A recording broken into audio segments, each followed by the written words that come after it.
읽겠습니다. 너희를 위하여 오늘 땅에 쌓아두리나이다. 거기는 눈과 눈이 해하며 도둑이 구멍을 뚫고 도둑질하느니라. 오직 너희를 위하여 오늘 땅에 쌓아두라. 거기는 조나 눈이 해하지 못하며 도둑이 구멍을 뚫지도 못하고 도둑질도 못하느니라. 내 공을 있는 그곳에는 내 마음도 있느니라.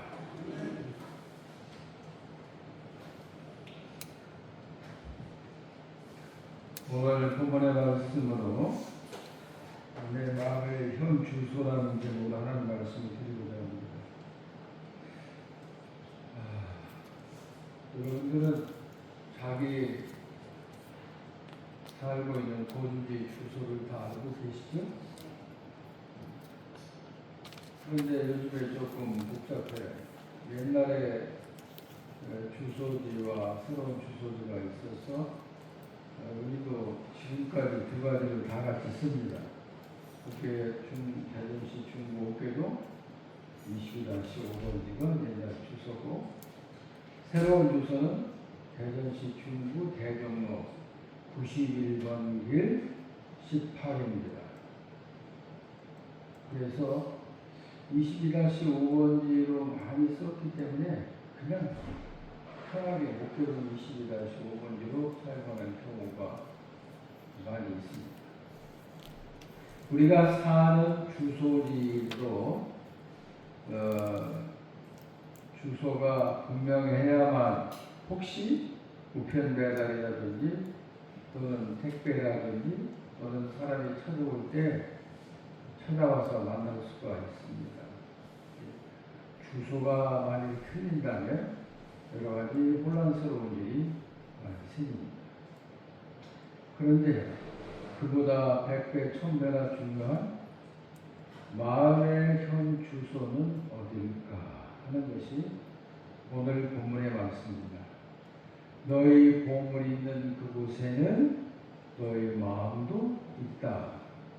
그런데 이 말씀은 우리 인간에게 있어서 가장 중요한 것이 마음이라는 거예요. 마음. 근데 마음이 제 주소에 있지 않고 딴 데 있으면 어떻게 될까요? 정말 혼란스러울 것입니다. 그러면 우리 그리스도인들의 마음의 현 주소 어디여야 될까? 그것이 분명하지 않으면 이것에 관한 모든 논의는 쓸데없는 거죠. 우리의 현 주소를 성경은 뭐라고 말씀해 주고 있는가? 그것이 분명하고 또 그것을 우리가 받아들이지 않는다면 오늘의 주제는 아무 의미가 없습니다. 그래서 저와 여러분이 그리스도인일진데 우리들의 주소는 딱 한 군데, 저희 영원한 우리들의 주소, 그것이 분명히 있어야 됩니다. 그래서 오늘 저녁에는 진짜 나는 우리 하나님께서 말씀해 주신 그 주소에 내 마음이 머물고 있는가 하는 것을 생각해 보는 시간이 됐으면 좋겠습니다. 성경은 유감스럽게도 인간의 마음에 대하여 그렇게 좋게 말하지 않습니다. 성경 어디를 모아도 그렇습니다. 저희들 저나 또는 우리 주님들이 생각하는 것보다 훨씬 더 인간의 본래 마음은 아주 나쁩니다. 이게 성경을 읽으면서 정말 이렇게 나쁜가? 내 마음에 이런 것뿐인가? 하고 그렇게 조금 화가 날 정도로 성경은 우리들의 마음이 어떠한 것이냐라고 말씀을 주고 있는데요. 물론 여러분의 말씀이죠. 제일 처음에 나와 있는 것이 창세기 6장 5절에 있는 말씀인데 정말 비참합니다. 노아 때 하나님께서 세상의 죄악이 찼기 때문에 일로 인하여 한탄하시는 중에 사람을 보니까 그 마음에 생각하며 계획하는 것이 모두가 악할 뿐이라고 말씀했습니다. 아주 절망적으로 말씀했습니다. 이 세상이 창조되고 세상에 사람이 살면서 그렇게 오랜 세월이 지나지 않았는데도 불구하고 그랬습니다. 물론 사건을 좀 더 거슬러 올라가면 아담과 하와도 그랬고 그들에게서 난 자식이 동생을 죽이지 않았습니까? 죽인 이유는 간단해요. 하나님께서 아벨의 제사는 받으시고 자기 것은 받지 않으셨기 때문에 화가 나서 동생을 죽였습니다. 그때까지 인간 세계에는 살인 사건이라는 게 없었어요. 그때까지는 인간이 죽는다는 것이 뭔지도 몰라요. 하나님께서 아담과 하와에게 너는 흙으로 돌아가라. 그리고 하나님의 말씀하신 너희가 선악과를 먹으면 죽으리라고 하는데 죽음이라는 것을 한 번도 본 적이 없으니까 죽는다는 것이 뭔가를 전혀 몰랐죠. 거기서부터 시작하여 성경이 끝날 때까지 계속해서 우리들의 마음이 어떤 마음인가에 대해서 성경의 말씀을 주고 있는 것은 정말 받아들이기 힘들 정도입니다. 예수님께서 하신 말씀이 어디 있을까? 여러 말이 있죠. 예레미야를 통해서 하신 말씀도 있고 인간의 마음이 얼마나 부패하냐 만물이 다 부패하지만 그 중에서도 인간의 마음은 가장 더럽다, 부패했다. 기가 막힌 말씀이죠. 그런데 예수님께서 직접 입을 열어서 말씀하신 것이 마가복음 7장에 나옵니다. 우선 이것부터 읽어보고서 이 말씀을 계속하도록 하겠습니다. 정말 이런가 한번 생각해 보세요. 예수님이 거짓말 하실 일은 없잖아요. 일부러 우리를 헐뜯으시려고 한 것도 아닐 거 아니에요? 그런데 예수님이 하신 말씀은 모두가 진리잖아요. 진실이잖아요. 그렇다면 안 받아들일 도리가 없죠. 자,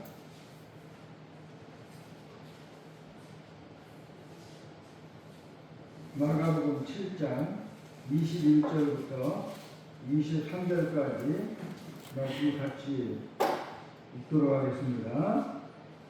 속에서 곧 사람의 마음에서 나오는 것은 악한 생각, 곧 음란과 도둑질과 살인과 간음과 탐욕과 악독과 속임과 음탕과 질투와 비방과 교만과 우매함이니 이 모든 악한 것이 다 속에서 나와서 사람을 더럽게 하느니라. 이거 믿을 수 있어요? 어떻게? 그런데 주님께서 가능하면 우리들에게 좋게 말씀하시고 잘하려고 하시는 분이잖아요. 그러나 아무리 그래도 사실을 말씀하지 않으실 수는 없었던 거죠. 그러니까 우리는 이걸 받아들일 수밖에 없어요. 예수님께서 사람의 마음에 있는 것을 다 아시기 때문에 자기 몸을 사람에게 의탁하지 않으셨다. 그게 예수님의 고독이고 예수님의 고통이에요. 십자가의 고통도 물론 말할 수 없는 고통이지만 그래서 어떤 사람은 그런 사람 은사 중에서 최악의 은사를 받았다고 저는 얘기합니다만 사람을 딱 보면 그 사람이 어떤 사람인 줄 안다는 거예요. 응? 그 사람이 어떻게 살았고 무슨 짓을 했는지 안다. 나는 그런 은사는 하나님이 주신다고 하면 절대로 받지 않을 겁니다. 그 사람 얼마나 힘들겠어요. 얼마나 이게 근질근질하겠어요. 말하고 싶어도 누구를 감히 사랑할 수 있고 가까이 할 수 있겠습니까? 그런데 예수님의 고민이 거기 있었다는 거예요. 사람의 마음속에 있는 것을 다 아시기 때문에 자기 몸을 사람에게 의탁하지 않으셨는데 그 그런데 그 사람들을 상대하셔야 돼요. 그게 예수님의 끊임없는 고통이었어요. 그래서 이 말씀을 하지 않으실 수가 없었던 거예요. 우리가 이건 좀 지나치잖아. 나에게 그래도 선한 마음이 있잖아. 있습니다. 이건 있지만 그것은 힘이 너무 약해요. 근데 이상에 말씀드린 것은 엄청난 우리 힘을 가지고 있고 우리의 삶을 지배하려고 해요.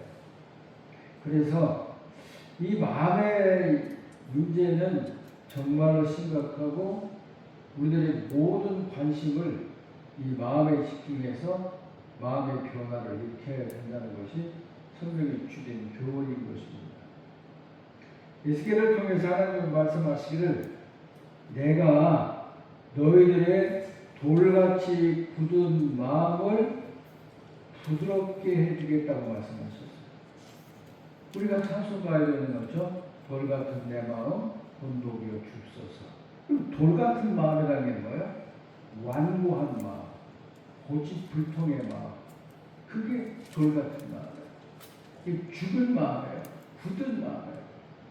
로마서 1장에서 말하고 있는 것처럼 완고한 마음. 완고한 마음은 어떻게 할 수가 없어요. 그래서 참 유감스럽게도 우리들의 마음은 이렇게 우리가 생각하는 것보다 훨씬 더 악합니다. 타락했습니다. 어느 정도로 타락했느냐? 전적으로 타락했다. 그렇게 우리들이 말하는 것이죠. 완전히 타락했습니다. 그 마음의 주소는 어디 있을까? 이렇게 타락한 인간의 마음, 악한 마음의 주소는 어디일까요?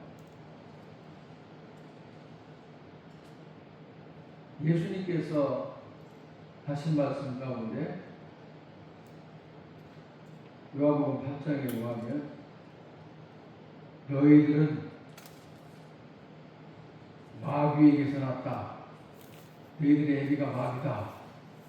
그렇게 말씀하고 계세요. 예수님도 어떤 때 심한 독설가예요.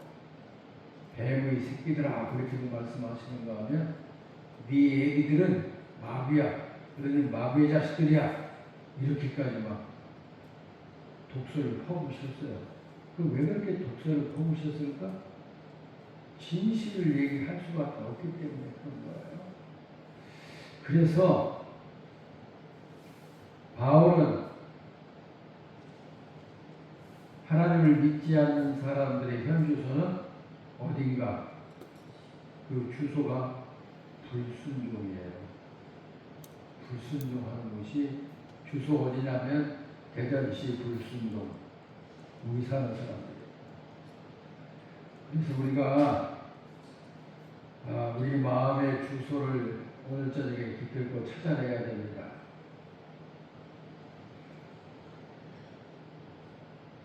우리들의 마음이 이렇게 정말 온갖 악한 것으로 가득 차기 때문에 주님이 오셔서 제일 처음 외치신 말씀 일성이라고 말하죠. 처음에 말하는 거 일성이 뭐냐면 회개하라 천국이 가까이 왔다라는 말씀이죠. 회개하라는 말은 마음으로 잘못했습니다라고 느끼는 것만이 아니라 행동을 완전히 바꾸는 것을 의미해요. 전향하는 것, 방향을 완전히 바꾸는 것입니다. 나쁘지 않았으면 굳이 그렇게 할 필요가 있겠어요? 나쁘니까 완전히 바꿔야 돼. 그렇게 말씀하신 거예요. 그러면서 여러 가지 말씀이 마음에 집중하게 말씀하셨어요. 사도 바울께서는 너희가 이 시대를 본받지 말고 마음의 변화를 받아 하나님 아버지 선하시고 기뻐하시고 온전한 뜻이 무엇인지 분별하도록 하라고 말씀하시면서 마음의 변화를 강력하게 너희가 이 세계를 본받지 말고 마음의 변화를 받아라. 그리하여 하나님의 선하시고 기뻐하시고 온전한 뜻이 무엇인지 분별하도록 하라. 그러니까 사도 바울께서 그 말씀을 하신 이유는 우리의 마음이 분별력 있는 마음을 가져야 된다는 거예요. 그래서 뭐가 어두운 것인지, 뭐가 밝은 것인지, 뭐가 영원한 것인지, 뭐가 순간적인 것인지, 뭐가 선한 것이고 악한 것인지를 분별해야 된다는 거예요. 그래서 우리들의 삶 속에서 하나님의 선하시고 기뻐하시고 온전하신 뜻이 무엇인가를 알아야만 하나님을 바라보게 되는 거 아니에요. 하나님을 바라보지 못하고서는 우리가 바른 믿음 생활을 할 수가 없어요. 한국에서는 주로 열심을 강조해서 아니에요. 열심만 있는 신앙은 정말 위험합니다. 위험하기 짝이 없어요. 성경은 그렇게 가르쳐주지 않아요. 근데 이게 잘못돼가지고서 열심. 보통 우리가 사람들에게 인사하고 격려할 때 열심히 살아라. 그러나 그보다 더 좋은 격려와 인사 말이 없을까요? 얼마든지 있다고 생각합니다. 열심히 살으라고 하는 말은 사실 감정에 호소하는 거예요. 열심이라고 하는 건 감정이거든요. 그래서 나쁜 일 하는 사람들도 그 열심은 대단해요. 이단들을 보세요. 사기꾼들 보세요. 얼마나 자기 일에 열심입니까? 그 열심을 당할 자가 없어요. 열심이 문제가 아닌데 뭔가 잘못 가르치거나 또 우리가 잘못 생각하고 사는 거예요. 그래서 우리들이 주님이 말씀하신 것이 진실이라면 저와 여러분의 마음은 반드시 변화를 받아야 되는 거예요. 그렇지 않아요? 생각해 보세요. 주님이 잘못 진단했던 우리 주님을 고소해야 돼요. 억울합니다. 이건 지나친 거예요. 저는 그렇지 않습니다. 라고 하나님과 따지든지 무슨 조직을 만들어서 하든지 그래요. 그런데 아까 읽은 말씀 마가복음 7장 19절부터 21절까지 말씀 속에서 할 말이 없잖아요. 짧은 인생을 산 사람은 모르겠어요. 그러나 적어도 한 5, 60년, 아마 5, 60년까지 한 거예요. 30년만 살아봐도 30살 먹은 사람에게 물어봐도 주님께서 말씀하신 그런 마음이 내 마음입니다. 저도 그런 마음을 품었습니다. 그렇게 말할 수밖에 없잖아요. 그러니까 우리 주님께서는 우리에게 억지로 죄를 덮어 씌우거나 죄의식을 갖도록 하기 위해서가 아니라 요즘 자주 사용하는 말, 팩트를 말한 거예요. 이게 사실이라는 거예요. 그렇기 때문에 사람을 보내서가 아니라 해도 안 되니까 하나님 자신이 직접 세상을 찾아오신 거예요. 그래서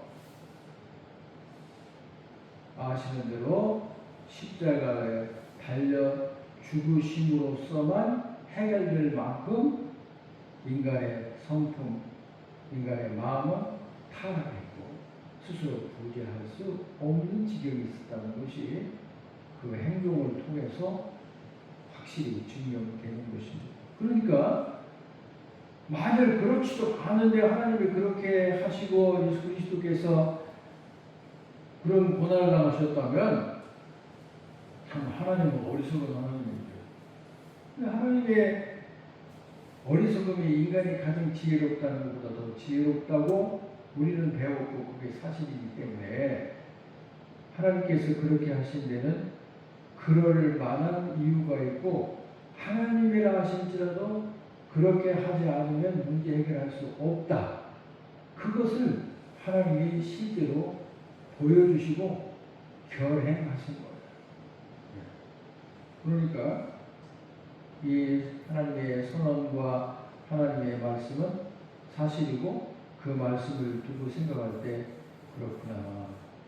나는 정말 죄인이었구나. 나는 변화받아야 될 사람이고 회개해야 될 사람이 맞다. 그것을 인정하지 않으면 구원 받을 수 없어요.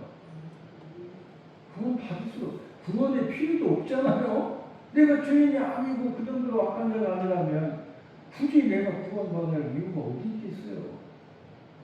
그러니까 하나님께서 그렇게 하셨다는 것은 뭐냐면 하나님의 인간을 보실 때 얼마나 인간이 타락했는가. 그것을 보통 신학에서는 인간의 전적 타락이라 그렇게 말하는 거예요. 네. 네. 그래서 하나님의 전적인 은혜가 필요했다 하는 것입니다. 자, 그러면 이제 그것만 얘기하면 처방이고 뭐 해결책이 있어야 될 거 아니에요? 도대체 무슨 해결책을 주셨을까? 그 해결책을 생각해 보십시오.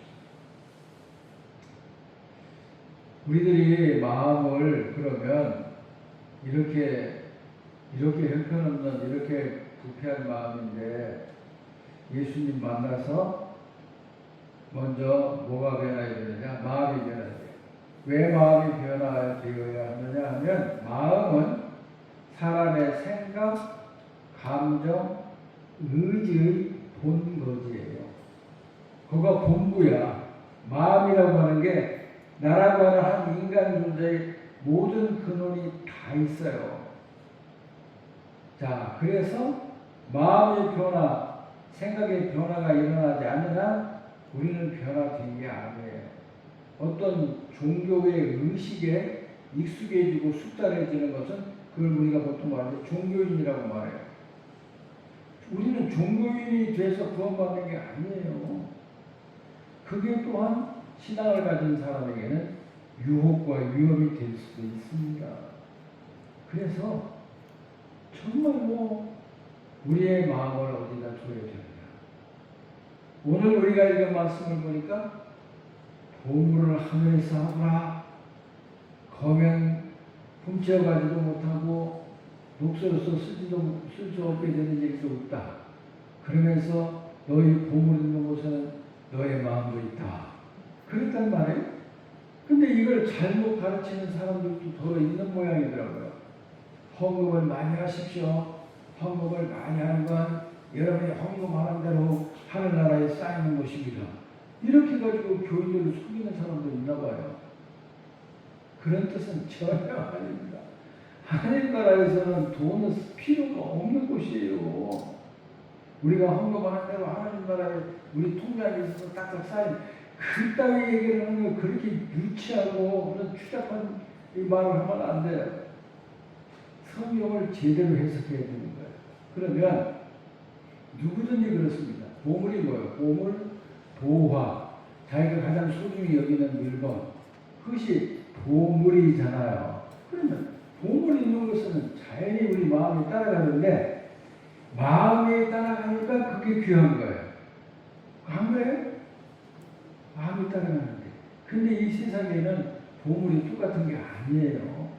어떤 사람은 건강을 보물로 생각하고, 어떤 사람은 명예를, 어떤 사람은 인기를, 어떤 사람은 권력을, 어떤 사람은 지식을, 어떤 사람은 돈을 최고의 보물로 생각하는 거예요. 그러니까 다 달라요. 그러나 한 가지 분명한 것은 그게 옳다 그르다를 떠나서 보물이 있는 곳에는 왜 그게 보물이냐? 마음이 붙어 있으니까. 마음이 거기 다 가 있으니까 보물인 거예요. 안 그래요? 옛날에 지금도 소매치기가 있을 것 같아요. 근데 모르겠는데 옛날에는 쓰리꾼 소매치기가 엄청 많았어요. 저희들이 전주서 살 때 저희 집 건너편 조금 비껴나가서 그 길거리에 이렇게 쓰러져가는 초가집 같은 데 있었는데 거기가 쓰리꾼 대량이 살아요. 근데 일부러 초가집에 사는데 그 안에 막 그 당시에 막 전축, 테레비 뭐 할 것 없이 그냥 꽝꽝 울리면서 막 그렇게 살았어요. 이 동네가 다 저는 쓰리꾼 대장이라.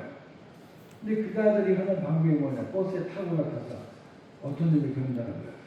말을 흘리는 거야. 아, 쓰리꾼 탔어요. 쓰리꾼 탔어. 그러면 거기 있는 모든 승객들이 다 자기 돈주머니 넣는 데서 손을 댄다는 거예요. 그러면 그걸 딱 보고서 아, 저 여자는 저 할아버지는 저기다 돈지가 걸렸구나 다 한다는 거예요. 여러분 보물 있는 곳에는 마음이 있어요. 그래서 이 버스에 슬픈 탄 것 같아 누가 살짝 흘리면 자기 지갑 먼데를 만진다는 거예요. 그게 뭔 뜻이에요? 보물이 왜 보물이냐? 마음이 다 거기 있기 때문에 보물인 거예요. 그죠? 맞잖아요. 보물이 다 거기 있는 거예요. 오늘 저녁에 수요일 저녁인데 예배드리러 나오시는 분들은 보물이 어디 있었다고 생각해요? 보물이 어디 있어? 하나님을 예배하는 일이 보물. 미안하지만 물론 각계인이 사는 게 있겠지만 우리가 보물을 손에 넣고 보물을 잊어버리지 않기 위해서는 거의 무슨 짓이라도 다 합니다. 안 그래요? 정말로 우리가 하나님을 예배하는 일이 내 마음에 다 가 있는 보물처럼 생각한다면 우리는 비가 오든 눈이 오든 춥든 바쁘든 올 거예요. 아니라고 어떻게 대답할 수 있어요? 그러니까 이런 거예요. 내 마음에 다 가 있는 곳이 보물이야. 그것이 보물이 있는 곳이라는 말이에요. 내 마음이 지금 어디가 있을까? 내 마음이 있는 곳에 내가 지금 가장 소중하다고 생각하는 것이 나에게는 제일 소중한 보물이라는 말이에요. 그런데 너희 보물이 있는 곳에는 너희 마음도 있다 그랬습니까? 마음이 있는 곳이 곧 내가 보물처럼 여기는 곳이다. 그런 얘기란 말이에요. 그러면 나의 보물은 과연 언제나 주님이실까? 자연히 물어볼 수밖에 없잖아요. 저는 목사의 가정에서 대대로 할아버지, 아버지 목사였으니까 그 믿음 생활하는 것이 어렵다라고 하는 것을 한 번도 느낀 적이 없었어요. 한 번도. 그런데 군에 가게 됐어요. 군에 가서 생전 처음 보는 환경에 들어가서 내가 생각을 했어요. 나는 대대로 믿음의 가정에서 태어나서 믿음의 어려움을 모르고 살았는데 군대 가면 어떻게 됐지? 그래서 내 생각에 내가 이 군대 생활하는 동안에 나 스스로 내 믿음이 어느 정도인지를 알 수 있는 좋은 기회로구나 그렇게 생각을 했습니다. 그래서 그 30개월을 복무하고 제대를 했는데 30개월 동안에 정말 개인적으로 기도하는 것은 물론 예배에 참석하는 일을 목숨을 걸고 했어요.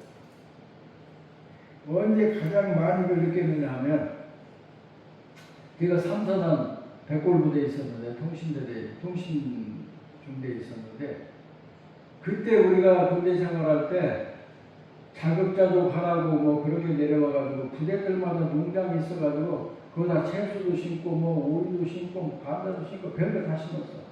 그럼 일과가 끝나면 여름철에 그 내과에서 물을 전부 떠다가 애들이 전부 나와가지고 쭉 하늘 서가지고 이 철모에다 물을 떠가지고 쭉쭉 해서 이렇게 밭에다 물을 주고 그랬어요. 근데 그날은 수요일이었어. 사단교회가 바로 우리 중대 앞에 있었어. 그런데 일을 하다가 예배 시간이 돼서 거기 선임마사한테 가서 교회 다녀와야 되겠습니다. 그랬더니 막 웃는 거야. 야 이 새끼야.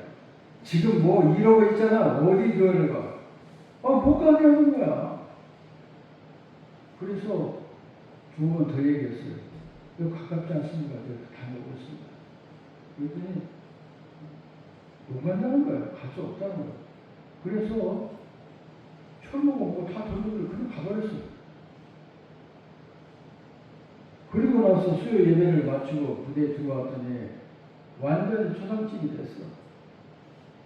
애들을 얼마나 선임화사가 두들겨 패고 원상폭격을 시켜놨는지 머리가 다 이렇게 머리를 쳐박아서 이렇게 부서 있고, 그 다음에 또 관물 검사를 해가지고서 전부 관물 정돈을 해야 되는데, 나는 이러다 말고 철모 뭐 던져버리고 갔기 때문에 나는 철모가 없잖아.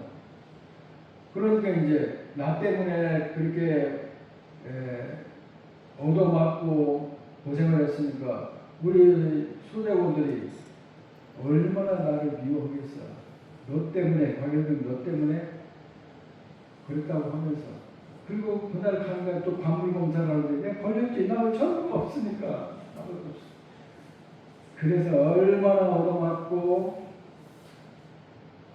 우유를 입고 오리걸음에서 산을 몇 번씩 오르내리고 그런 일을 당했어요.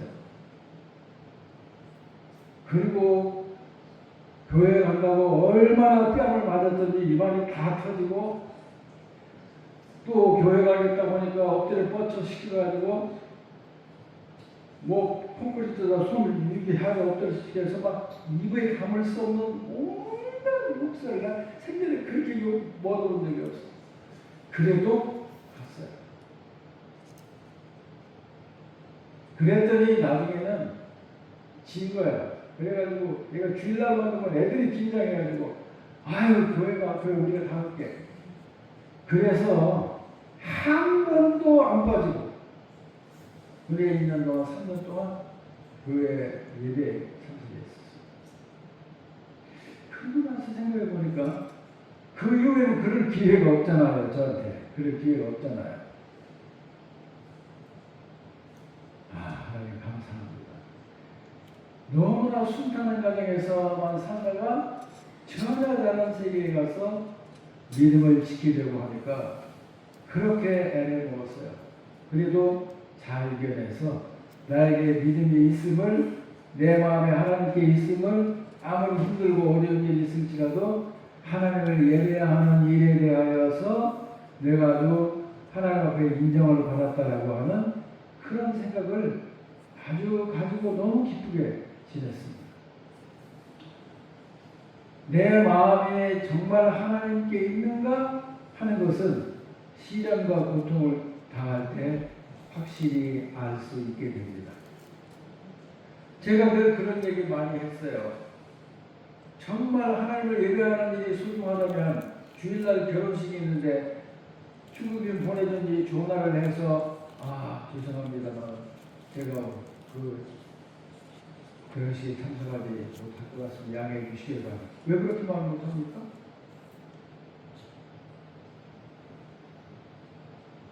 그러면 예수 믿는다는 이유 때문에 감옥에 가야 되고 또는 죽어야 된다면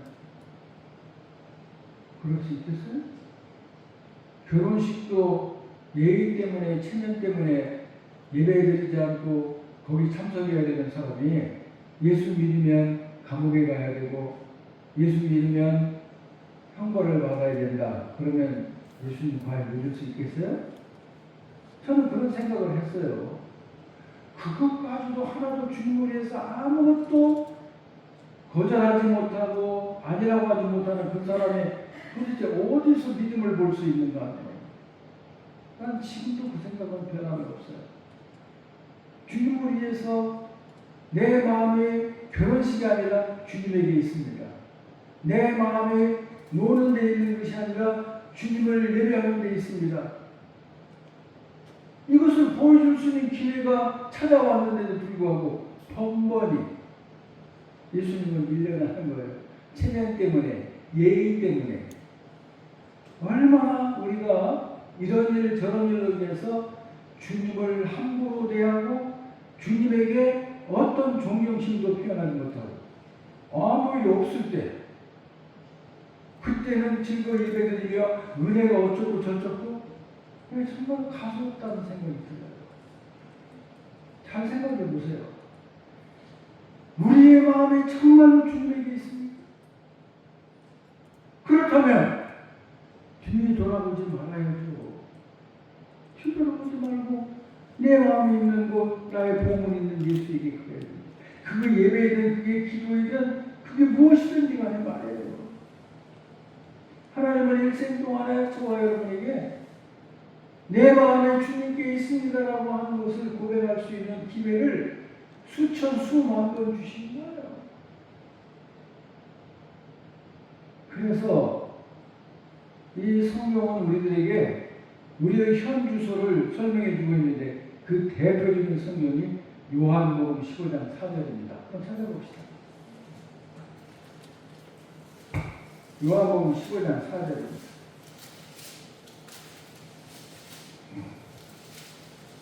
잊지 마셔야 됩니다. 우리가 믿는 걸 그렇게 좀 하찮게 여기고 절대로 안 됩니다. 자, 여러분, 요한복음 15장 4절이 우리의 현 주소를 가르쳐 줍니다. 같이 읽어보겠습니다. 내 안에 거하라. 나도 너희 안에 거하리라. 가지가 포도나무에 붙어 있지 아니하면 스스로 열매를 맺을 수 없음 같이 너희도 내 안에 있지 아니하면 그러하리라. 맞죠? 내 안에가 뭐예요? 나의 현재 주소지란 말이에요. 내가 머물고 있는 곳이 어디냐? 내 안에 거하라. 주님께서 말씀하세요. 내 안에 거하라. 그러면 나도 너희 안에 거하리라. 포도나무 가지가 포도나무에 붙어 있는 것처럼 그렇게 내 안에 거하라. 그 다음 계속해서 나오는 말씀이 있잖아요. 내 안에 거하지 아니하면 가지가 나무에서 잘려나가는 것처럼 된 것과 똑같다. 그러니까 그런 가지는 아무런 열매도 맺을 수 없다는 거예요. 요한복음 15장 14절이 저와 여러분 그리스도인인 우리의 현재 주소는 어디여야 하는가? 내 마음이 어디 있어야 하는가? 내 시간이 어디 있어야 하는가? 내 관심이 어디 있어야 되는가? 나의 활동이 어디서 있어야 되는가? 내 안에 거하라. 너희가 내 안에 거하면 나도 너희 안에 거하리라. 가지가 포도나무에 붙어 있는 것처럼, 네? 그뿐만이 아닙니다, 여러분. 그 앞으로 가서 14장을 보시면 거기 또 분명히 나와요. 23절입니다. 23절을 보겠습니다. 14장 23절 같이 있습니다. 예수께서 대답하여 이르시되 사람이 나를 사랑하면 내 말을 지키리니 내 아버지께서 그를 사랑하실 것이요 우리가 그에게 가서 거처를 그와 함께 하리라. 거처를 그와 함께 하리란 말이 무슨 말이에요? 같은 주소에 산다는 거 아니에요. 예수님과 나와 같은 주소에서 살아. 누가? 주님에게 순종하는 사람, 나를 사랑하는 사람, 내 말에 순종하는 사람, 그 사람에게는 우리가 가서 그와 거처를 함께 하리라. 거처가 어디냐고? 주소지잖아요. 내 거주지가 아니에요. 거주지. 진짜 그분이 나와 동거하는 것. 그래서 하나 사도 바울은 특별히 그리스도 안에서 헤아릴 수 없이 많이 말씀했어요. 그리스도 안에서. 이게 무슨 안에가 뭐예요? 주소요. 내가 머무는 곳이란 말이에요. 내가 머무는 곳이 나의 현 주소는 예수에게.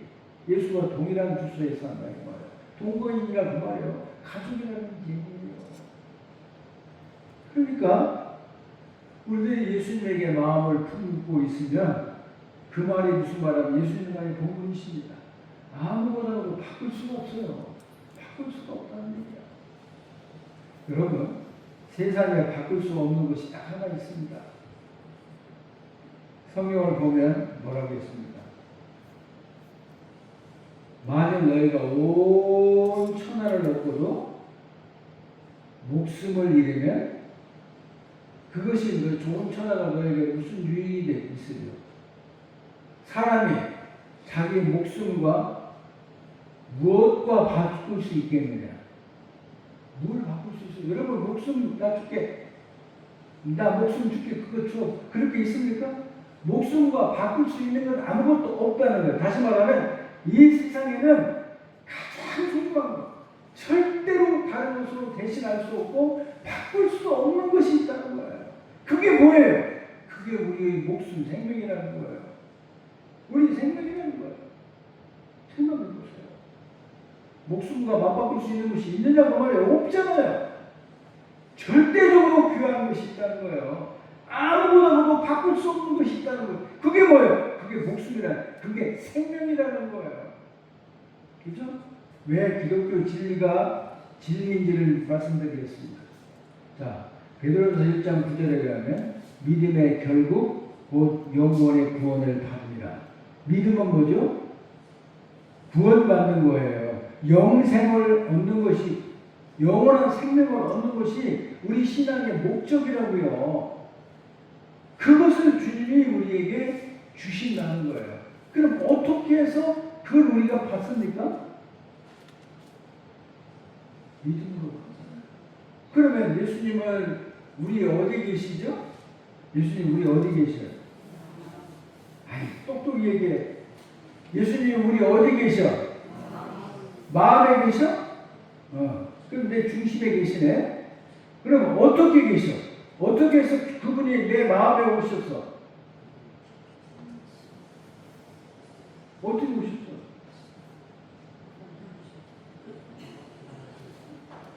주님이 길 잘못 들어갔고 왔어? 성경이 다 있어. 그럼 알면 참 좋아. 모르는 것보다 있긴 어디 있을 텐데 아니라, 그래서 우리가 성경을 읽고 암송하거나 아니면 표시해두는 게 좋아. 예배소 3장 17절 같이 봐요. 예수님 우리 마음에 어떻게 와 계실까? 어떻게 계실까? 네? 자, 그래서 우리가 성경을 아는 것이 어디가 있는가를 아는 것이 중요한 거예요. 3장 17절입니다. 자, 같이 읽습니다. 믿음으로 말미암아 그리스도께서 너희 마음에 계시게 하옵시고 너희가 사랑 가운데서 뿌리가 박히고 뿌리가 굳어져서 무엇으로 한다고? 이제 확실히 알았죠? 다른 방법으로 할 수가 없어. 다른 방법으로 할 수가 없어. 믿음으로, 예수 그리스도께서 믿음으로 너희 마음에 계시게 하옵시고. 어디 있는 말씀? 예배소 3장 17절. 훨씬 그게 성경에 있는디 구약인가 신약인가 그렇게 흐리멍텅하 말하는데, 성경 어디? 신약에 있는디 그게 뭐예요? 빌립보서인가 에베소서인가 마태복음인가? 예배소서 3장 17절에 믿음으로 말미암아 예수 그리스도께서 너희 마음에 계시게 하옵시고. 그래서 예수님이 우리 마음에 계신다는 말이죠. 마음은 인간의 중심이야. 마음에 계신다는 말은 그분이 나에게 가장 소중한 분이라는 얘기예요. 네. 그래서 이제 계시는데, 이것을 가장 잘 우리들에게 설명해 주시고 고백해 주신 분이 계시는데, 그분이 바로 바울이라는 분이에요. 바울이라는. 그래서 그분은 그 유명한 말씀 에베소서 2장 5절부터 쭉 읽어보면 너희 안에 이 마음을 품으라. 곧 그리스도 예수의 마음이니. 예수님의 마음을 품으라는 거야. 마음이 바꿔지면 그게 진짜 예수의 사람이야. 예수님의 마음이 나에게 생각나게 하시고 말하게 하시고 행동하게 하신다는 말이에요. 자, 그래서 너희 안에 이 마음을 품으라. 곧 그리스도 예수의 마음이다. 근데 예수님께서 자기 자신의 마음에 대해서 고백한 적이 있어요. 어디 있을까요? 마태복음 11장 29절에 있어요. 마태복음 11장 29절에 예수님은 그런 말을 여기밖에 한 번밖에 한 적이 없어요. 나는 마음이 온유하고 겸손하니. 자기를 마음이 온유하고 겸손하다고 말씀하셨어요. 자, 그러니까 우리들이 예수의 마음을 갖는다는 말은 예수님의 말씀을 그대로 적용하면 여러분은 온유하고 친절하다는 뜻입니다. 온유란 길들여진 온유란 말에 원래 성경에 쓰이는 말의 근본 뜻은 야생 짐승을 잡아다가 길들여서 가축을 만들어 가지고 유용하게 사용하는 걸 말해요. 그러니까 온유하고 친절한 거야. 친절하고 겸손하니 남을 높이고 자기를 낮추는 거예요. 그것이 예수의 마음이란 말이에요. 그래서 바울은 빌립보서에도 예수님의 마음을 겸손한 마음이라고 하셨고 예수님 스스로도 나는 마음이 온유하고 겸손하다고 말씀하셨잖아요. 그런데 본래 인간의 구원받지 못한 거듭나지 못한 사람의 마음은 절대로 온유하고 겸손하지 못해요. 정반대예요. 너무나 악해요. 너무나 악해요. 돌 같은 마음, 싸나운 마음, 시기, 질투, 미움이 지배하는 마음, 하나님을 거역하는 마음, 불순종의 마음, 그런 말이에요. 그런데 예수님께서 나는 마음이 친절하고 나는 여러 가지 어려움을 통해서 점점 마음을 갈고 닦고 또는 변화시켜서 그런 마음이란 말이에요. 네. 그리고 겸손하다. 사람을 귀하게 여깁니다. 다른 사람을 귀하게 여깁니다. 그것을 이제 바울은 빌립보서나 골로새서에서 놀랍게 말씀합니다. 자, 여러 말씀이 있지만 우리가 그러면 왜 하늘의 보물을 쌓아두라 그랬느냐? 도대체 하늘의 보물을 쌓아둔다는 말이 뭐냐? 골로새서 3장 1절부터 4절까지 읽어보므로 그 문제의 대답을 드리겠습니다. 골로새서 3장 1절부터 4절까지 읽겠습니다. 하늘의 보물을 쌓아라는 말이 무슨 말일까? 여기 나와요. 3절, 4절까지 같이 읽어봅니다. 그러므로 너희가 그리스도와 함께 다시 살리심을 받았으면 위의 것을 찾으라. 거기는 그리스도께서 하나님 우편에 앉아 계시느니라. 위의 것을 생각하고 땅의 것을 생각하지 말라. 이는 너희가 죽었고 너희 생명이 그리스도와 함께 하나님 안에 감추어져 있습니다. 우리의 생명이신 그리스도께서 나타나실 그때에 너희도 그와 함께 영광 중에 나타나리라. 우리가 이제부터는 어떻게 이해를 하시냐면 위의 것을 찾으라고 말하면 뭘 위의 것을 찾을까? 그게 아니에요. 그리스도를 찾으라는 거예요. 아셨죠? 위의 것을 찾으라. 그 말은 그리스도를 찾으라는 거예요. 그래서 너희가 그리스도와 함께 위의 것 함께 살리심을 받았으면 위의 것을 찾으라. 거기는 그리스도에서 하나님 우편에 앉아 계시느니라. 그러니까 너희가 보물을 하늘에 쌓아두라는 말은 우리 주님을 찾으라는 뜻이에요. 우리 주님을 더욱 알라는 뜻이에요. 자, 여러분, 빌립보서 3장 17절로 가봅시다. 거기 가보면 이게 무슨 말인지 바울 스스로가 대답을 주고 있습니다.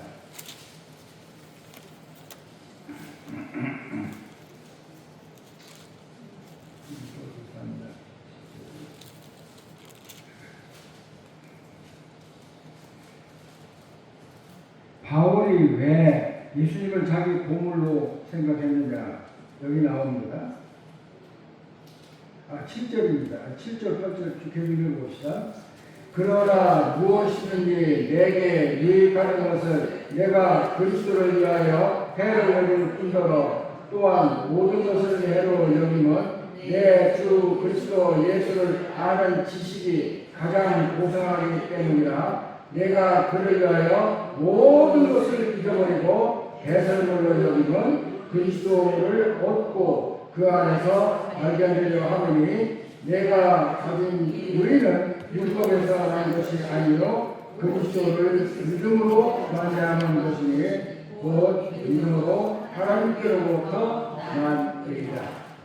여러분, 사도 바울께서 자기의 자랑스러운 보배를 다 버렸다고 그랬습니다. 왜 버렸죠? 왜 버렸어요? 성경이 말하면서 잘 들으세요. 사도 바울이 왜 그렇게 보물스럽고 자랑스러운 혈통, 무슨 또 자기의 지식, 자기의 에 대한 유명한 거 이런 거 다 버렸어요. 왜? 그리스도를 아는 지식이기 때문에 버린 거예요. 그리스도를 아는 지식이 가장 고상하기 때문에 그 모든 것들을 보니까 저거에 태양, 저거가 해가 저거에 그 하늘에 떠있는데 촛불 켜놓은 것 같다. 옛날에는 그냥 그 촛불이 제일 밝은 줄 알았는데 저거에 태양 밑에 놓으니까 그건 있는 것도 아니네. 여러분 잘 아셔야 돼요. 내가 그리스도를 아는 지식이 가장 고상하기 때문에 모든 것을 버렸어요.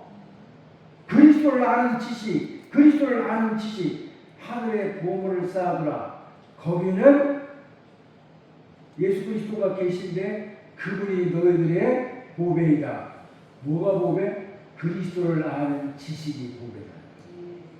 그래서 사도 바울은 골로새 편지를 보내면서 예수 그리스도를 뭐라고 했는다면 하나님의 비밀이니 곧 너희 속에 거하시는 그리스도의 영광이라고 말했어요. 예수님이 하나님의 비밀이야. 예수님이 하나님의 보물이야. 예수님이 하나님의 보화란 말이에요. 그래서 사도 바울은 그 자랑스럽게 여기는 모든 것들을 배설물처럼 버리고 그리스도를 아는 지식이 가장 고상함을 인하여 그것을 다 버렸다. 그렇게 말합니다.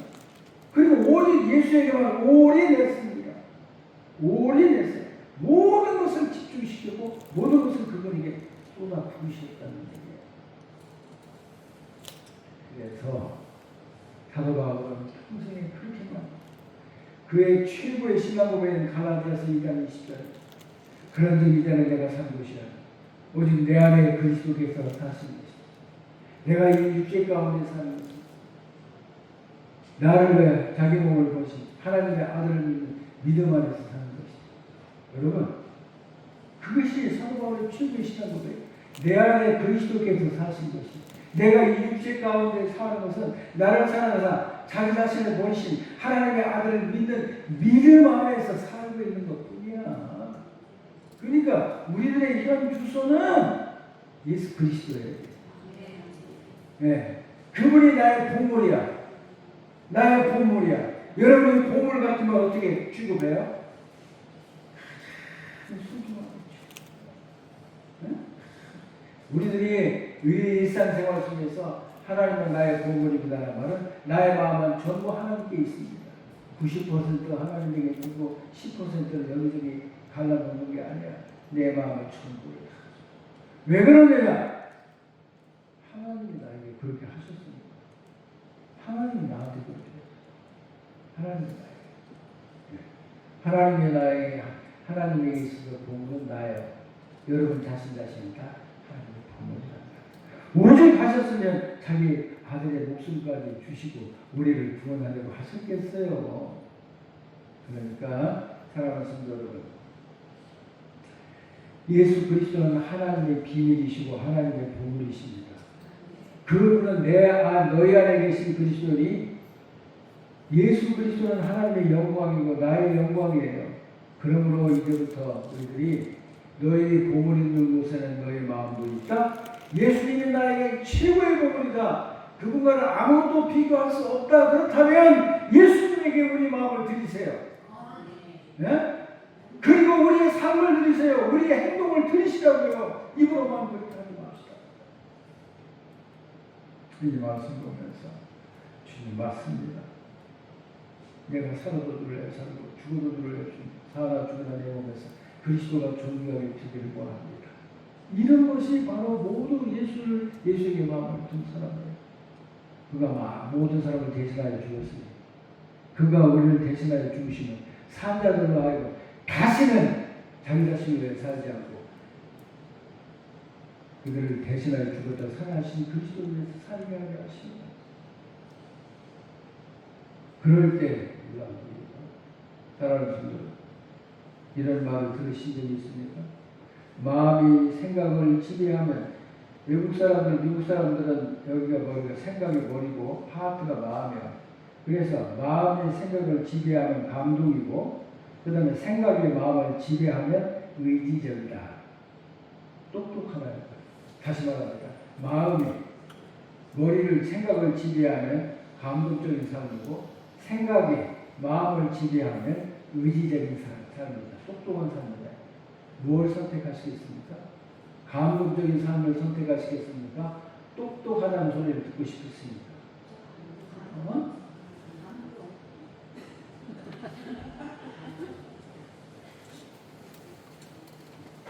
사랑하는 성도여, 너희 보물 있는 곳에는 너희 마음도 있느니라. 주님은 그 어떤 것과도 비교할 수 없는 나의 보물이십니다.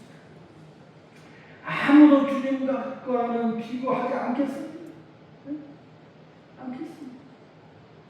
그런 신앙 고백에 우리들이 말뿐만 아니라 우리 예배뿐만 아니라 우리 일상생활에서 끊임없이 거침없이 고백되고 증명되기를 원합니다. 네. 찬송합시다.